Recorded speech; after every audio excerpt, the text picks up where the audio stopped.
remember on 9/11, the line that went around was a great day to bury bad news. Well, there are several days that are great for burying bad news, and that is probably Christmas Eve, Christmas Day, maybe Boxing Day, although it'll be reported today if they did that. So Christmas Eve was a perfect opportunity to release the news that migrants are again welcome to work in this country under a new program born out of catastrophic numbers of people available to work in care homes. Now let's get this right. The reason care homes don't have enough staff isn't a migrant crisis. It's because many of them have had to leave because of a mandate by this government forcing them to be jabbed, or they had to leave.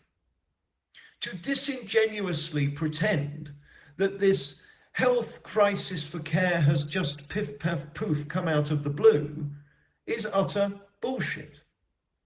Why? Why? Because they're there wanting to work and they're not allowed.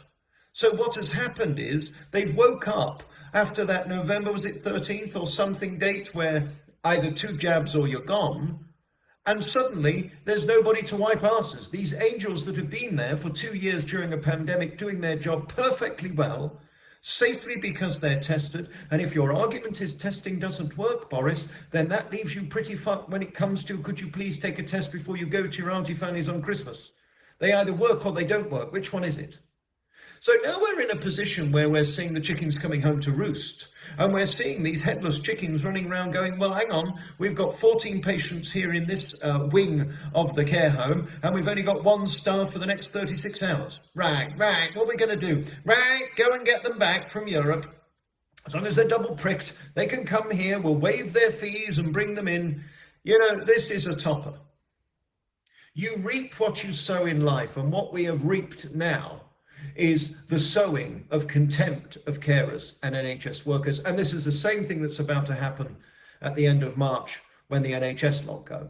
These people, these doctors, nurses working on the front line who have done a marvellous job, who are going to be thrown under the fucking bus by this government insistence that it's 2 jabs or you're out. I don't know where we go next in exposing the utter corruption of this government, but for them to announce this on Christmas Eve, and to believe this can somehow be swept under the carpet with a memo going out to Europe saying, "Cooey, come over here. Oh, we need you to wipe dribble off Miss Gladys in the corner. Oh, you fucking big-hearted bastards, aren't you kind?" I had people come to my show last week at the Lamley in tears who have lost their job. These are people who had done it for decades, not whippersnappers. I'm talking 40, 50, 60-year-old women who have worked day in and day out and love these residents, care about them like their own. And they've been tossed aside like an old fucking 1p piece. We don't need that anymore.